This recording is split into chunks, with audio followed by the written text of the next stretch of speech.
This is White Plains Week, the weekly roundup of White Plains, Westchester, and world news. With John Bailey, editor and publisher of the daily internet newspaper White Plains Citizen Net Reporter, WPCNR.com. Jim Benerofe, editor and publisher of SuburbanStreet.com and WhitePlains.com. And me, Peter Katz, formerly with NBC, ABC News, and stations from Boston to Los Angeles. White Plains Week, what's happening? Who are the newsmakers? What's in store for the future?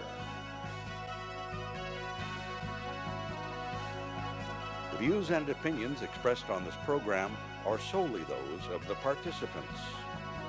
White Plains Week is presented on Optimum Cable Channel 76, Verizon Fios Channel 45, and on the internet at whiteplainsweek.com, youtube.com, and wpcommunitymedia.org.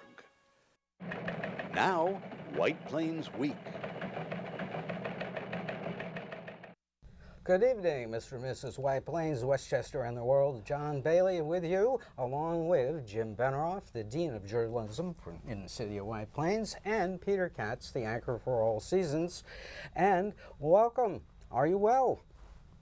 The next 28 minutes, you may change your minds. But at any rate, right now, Jim Benerofe has this week's headlines. And here are the big stories for the week of April 6, 2018. City of White Plains and White Plains School District release preliminary budgets. County Executive George Latimer announces state controller will audit county financial situation.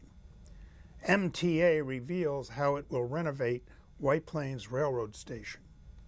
Senator Charles Schumer calls for a Federal Energy Regulation Commission to investigate Con Ed and New York State electric and gas performance. Shelley Mayer, Julie Killian, Senate District 37 special election on fire. Governor Cuomo brings Senate Independent Democrats back into the fold and gets his budget agreement. State Attorney General Schneiderman sues to prevent Trump administration from undercounting non-citizens. Thank you very much, Jim. And we go to the White Plains Week Rolo Newsreel March of Time. And that is the Easter sunrise service over at the First Baptist Church, which brought in the week a cold morning, but an always rewarding ceremony. You can see the entire sunrise service on my website, WPCNR.com. And also, it was Budgets Week this week in the city of White Plains, and the city launched its budget on Monday night, presenting it, and it is up $4.9 million, a 2.6% increase in spending, a 2.9% tax increase to $211.36 per thousand. We should point out that it's really not a 2.9% tax increase. Because of what the federal government, the Trump administration, did on the federal taxes, we lose deductibility. So so actually the local taxes are going to cost us 1/3 more than they have in the past.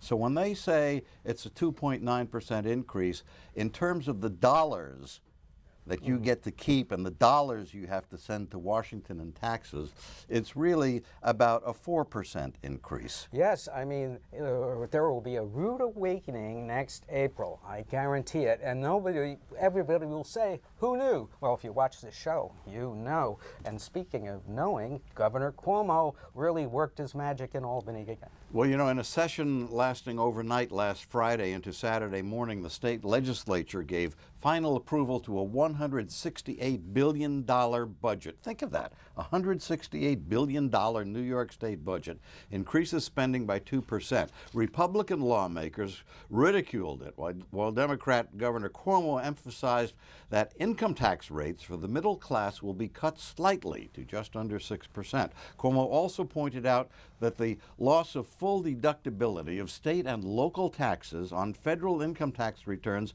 is the thing which will really hurt all New Yorkers and the residents of other Democratic states. Repeal SALT. That's what has to be done. That has to be done in Washington. I think that should be the priority for any congressional member who says they represent the state of New York, because this provision hurts every New Yorker, period. There's a cap that they say protects them, a $10,000 cap. It's baloney. This hurts the state. It hurts the state economy. The ultimate solution is repeal, and I'm going to be talking about that through the November elections. But in the meantime, get out of the way of the missile is always good advice in life as well as in tax policy. Property tax is roughly 2.5 times what the income tax is. And our problem is reducing property taxes. And we've been working at that all sorts of ways, 2% property tax cap.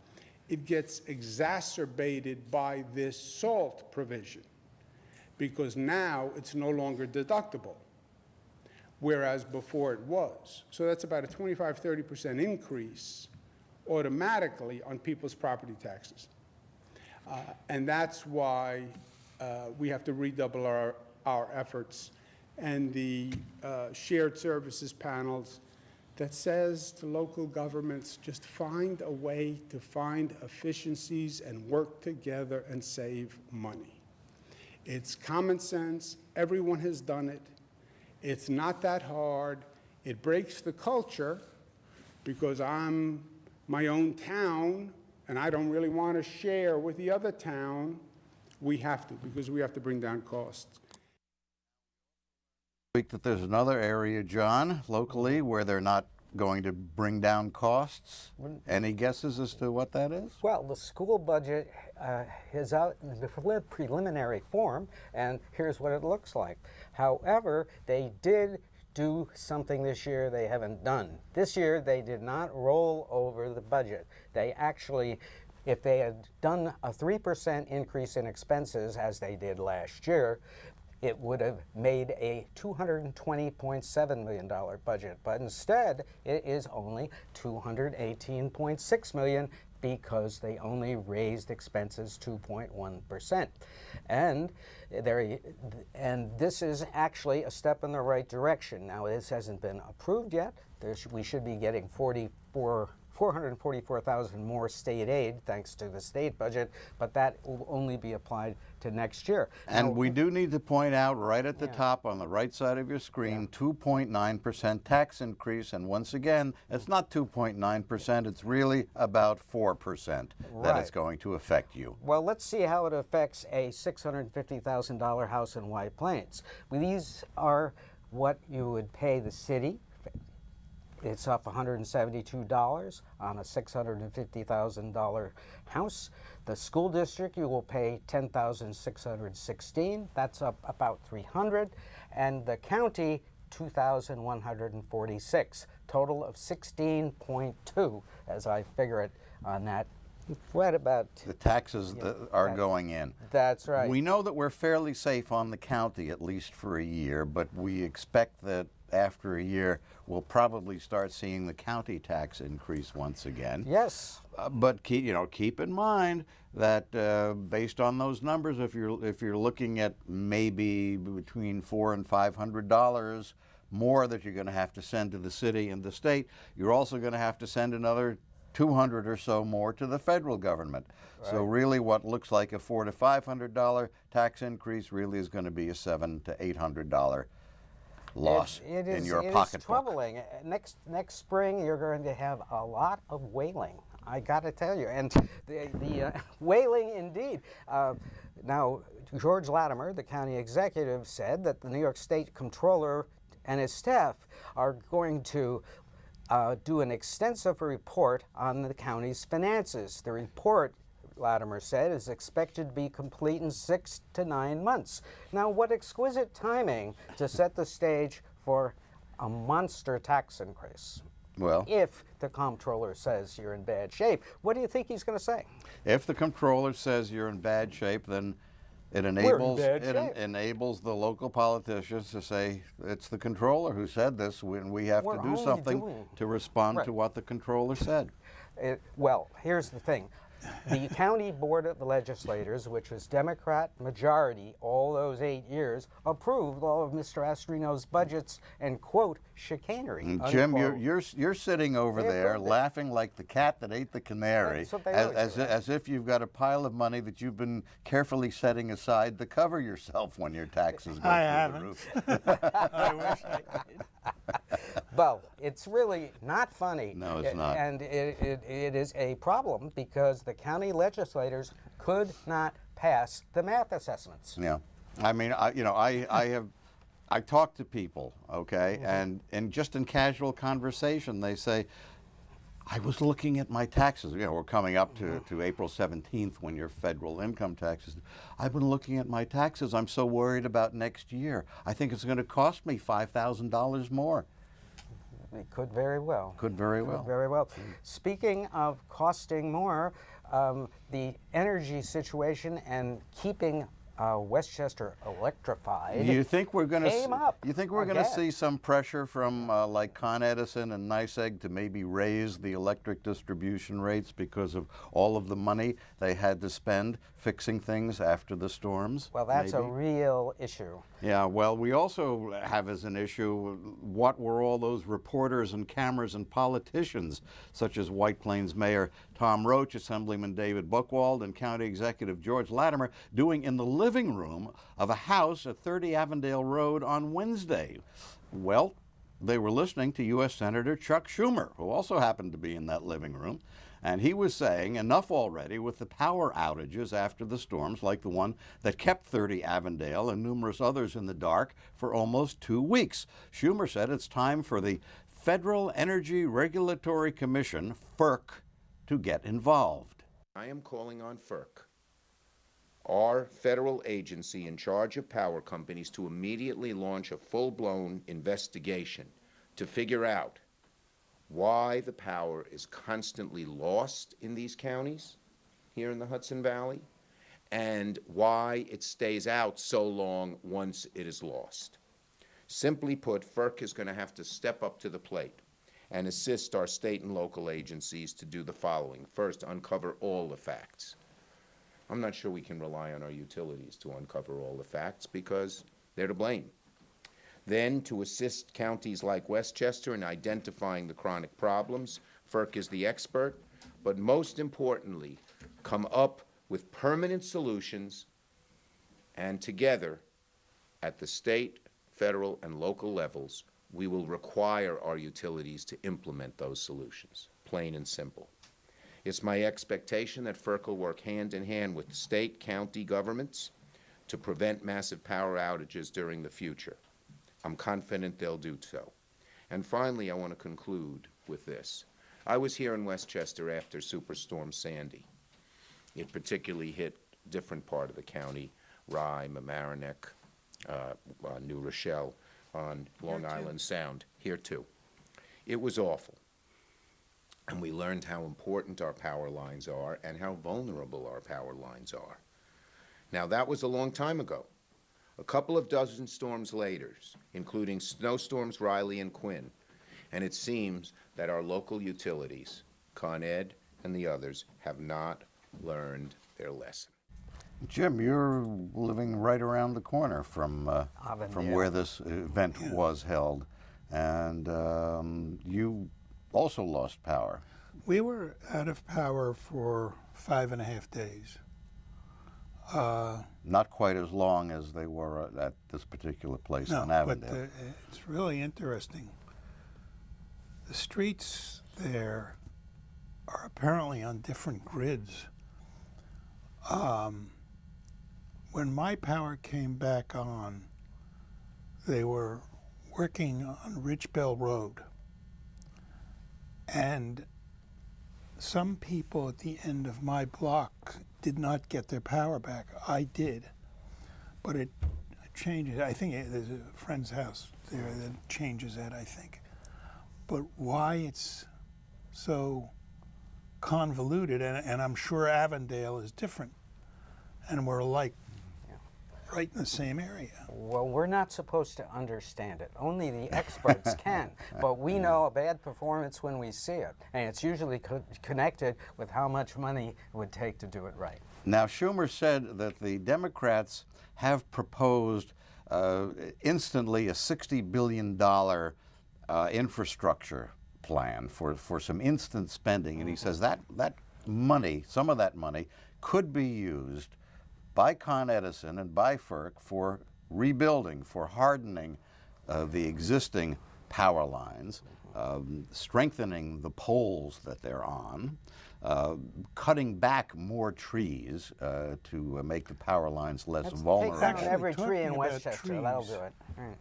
I would like to make that point. I think that they should send around an arborist for all trees that are, like, let's say, 50 feet or higher, and see if those trees are in good shape. If they are not, they should be tagged as to be torn down. Well, I think they tried to do that, and it didn't seem to help much. They do some. Yeah. They did increase that, but obviously they didn't do enough. And Jim is right. The problem is a standing force to come in and do it, and not wait for them to come up with fixes. That's what they have to do. It's obvious. That's not only saving power lines, it's probably saving cars from being hit, people from being hit. And houses. I mean, you remember the pictures of trees that went right through houses during these storms. Yeah. Well, speaking of houses, it was a busy White House this week. Oh, was it ever? It's not the Russians, folks. It's the corruption in the Trump administration that people should be focused on, according to the cover story in New York Magazine. Trump and his family and associates are lining their own pockets with a level of greed and corruption never before seen in this country, the magazine reports. It details the ways in which they're funneling money supposedly into their own pockets, such as changing government policy just before entities which benefit from those policy changes put money into the pockets of people like Kushner, the son-in-law, and Trump himself, who's been reaping millions from his hotel in Washington, which now sees foreign governments and others trying to curry favor by spending there like it's going out of style, and Trump charging us taxpayers a fortune for his visits and golfing at Trump properties. Trump says he supports EPA Administrator Scott Pruitt despite the stories of corruption. Pruitt got a sweetheart deal on a real estate rental from a lobbyist for an energy company which is doing business with the EPA. He also made a speech promoting the company and saw to it that the EPA approved expansion of one of the company's oil pipelines. Now, this company just happened to have been fined more than $60 million by the EPA for a pipeline oil spill. We're told that the EPA had approved that real estate deal that Pruitt was in, but it turned out that the okay by an ethics underling wasn't written until a week after a news report first disclosed the sweetheart deal. We also now know that Pruitt wanted the EPA to spend $100,000 a month to lease a private jet for him. He has been spending long weekends at his home in Tulsa, Oklahoma, arranging to have some sort of business meeting in Tulsa on a Friday just before the long weekend to justify taxpayers flying him home. And when he was staying in his own home in Tulsa, he was charging taxpayers the per diem fee that government officials are allowed to collect when they stay on the road in hotels. The New York Times reports that at least 5 top-level EPA officials who tried to put a stop to Pruitt's corruption were demoted, reassigned, or otherwise gotten rid of. You've heard of shoot first, ask questions later. Well, Trump this week showed us a variation of that. Announce first, figure out what you're announcing later. He announced he was sending National Guard troops to the border with Mexico, but no one knew how many, where they'd go, what they'd do, and how long they'd be kept away from their families and jobs. It's illegal for the military to perform police functions in the U.S., so why send them anyway? No plan to do what he announced had been discussed, and Homeland Security Chief Christy Nielsen couldn't come up with factual answers when questioned by reporters for days after Trump's announcement. Trump says he did not know about the $130,000 in hush money paid to silence porn star Stormy Daniels about her affair with Trump. Trump said that on Air Force One yesterday while in flight. Trump's lawyer, Michael Cohen, says he made the payment using his own money. Now, it turns out that it's unethical for a lawyer to keep secrets from the client and act on the client's behalf without the client knowing that the lawyer is acting. I'm shocked the lawyer would be unethical. Trump had previously denied having the affair, but now, listen to this one, his lawyers admit that he had the affair because when they put in court papers asking to have Daniels' lawsuit moved to binding arbitration rather than being heard in court, the lawyers admitted that the affair took place because what Daniels said in the 60 Minutes interview and elsewhere would have been false, you see, if she was not in violation of that agreement. If it's true, then she was in violation of the agreement, according to his lawyers. So when they say that she's in violation of the agreement, they're saying that what she was saying was true, because she couldn't violate the agreement if what she was saying was false. You know, they need a couple of new lawyers. You think that's a mouthful? White House Press Secretary Sarah Huckabee Sanders continued telling lies this week during White House news briefings. The most blatant when commenting on outgoing National Security Advisor H.R. McMaster's speech, in which McMaster said Trump had not done enough to stand up to Russia. She, Sanders, falsely claimed that McMaster actually said that Trump had done more than any other president to stand up to Russia.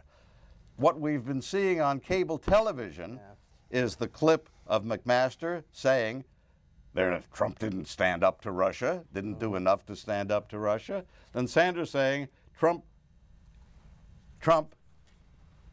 had done more than any other president to stand up to Russia, according to what H.R. McMaster said, which he didn't say. Well, lies are said because people will believe they're true if they don't see the other clip and if they're not butted together. Who was it who said say the lie long enough and loud enough and often enough and they'll believe Goebbels, wasn't it? Was it Adolf Hitler? I think both of them said that. Barnum?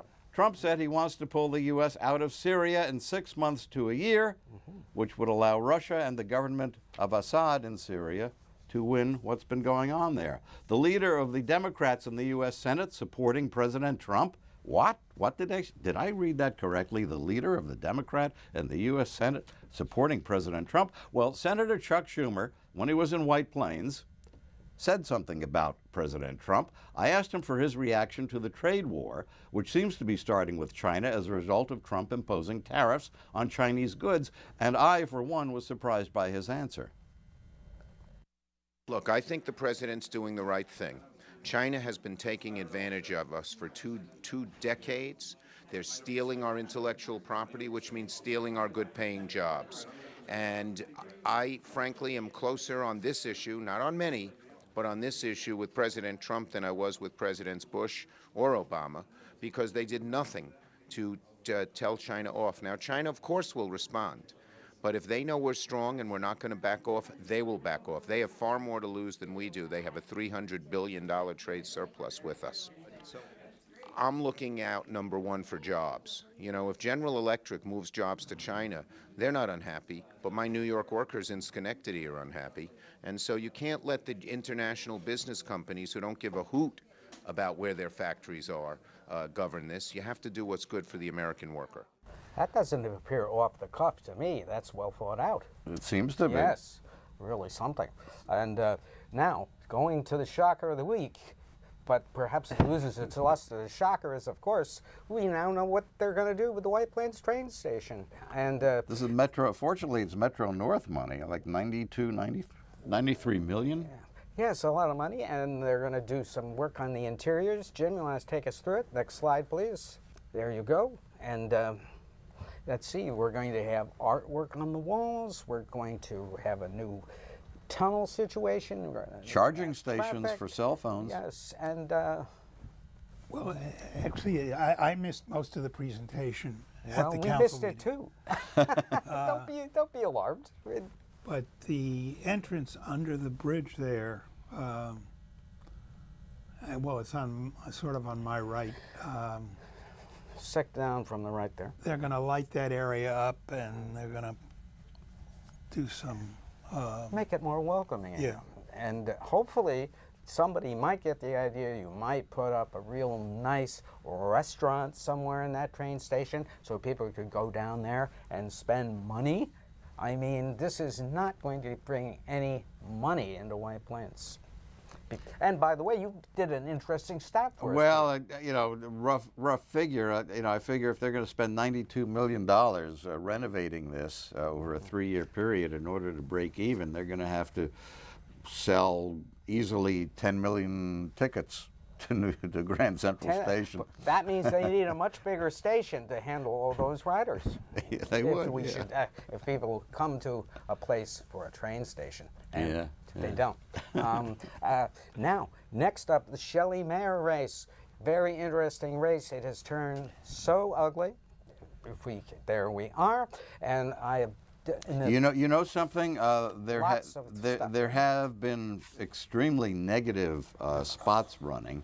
Now they're not attributed to the Killian campaign itself, but rather to a political action committee which seems to be backing her campaign.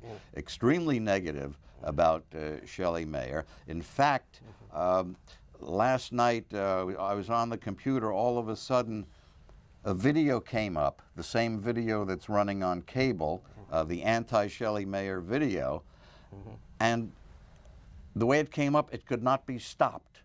You know, normally you're able to click on a little X or something and stop it. You could not stop this video from playing. It had, you know, the first thing that came to mind was, uh-oh, the Russians are now working in our local Senate campaign. You know what else is interesting, which I've noticed, they'll come out with something negative on Shelley Mayer, but it won't say vote for Killian. Right. Yeah, the idea is strictly to run up Mayer's negatives, and to discourage Mayor supporters from going out and voting for her. And this kind of targeting negative ads is exactly what the Russians supposedly did, along with Cambridge Analytica, in the Trump campaign. Well, I just think it was interesting. They don't show any support for Killian when they say these negative things. Yeah, you know, that you see that more and more these days. Where, you know, not only, you know, where they will not identify the other candidate, but also the candidates do not identify with particular parties. You know, it used to be vote for Jim Benerofe. You know, voting against the other person rather than for the other person. Yeah. And this is not the way to get good leadership. Right now, that's all the time we have. John Bailey, Jim Benerofe, Peter Katz. Good night for White Plains Week. This has been White Plains Week. News and commentary about White Plains, Westchester, and the world. The views and opinions expressed on this program were solely those of the participants. White Plains Week, produced by White Plains Citizen Net Reporter, and presented on Optimum Cable Channel 76 and Verizon Fios Channel 45.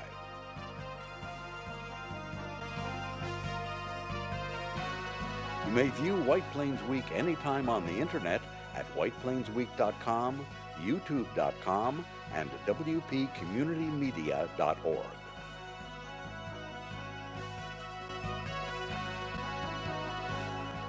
For White Plains Week, this is Peter Katz speaking.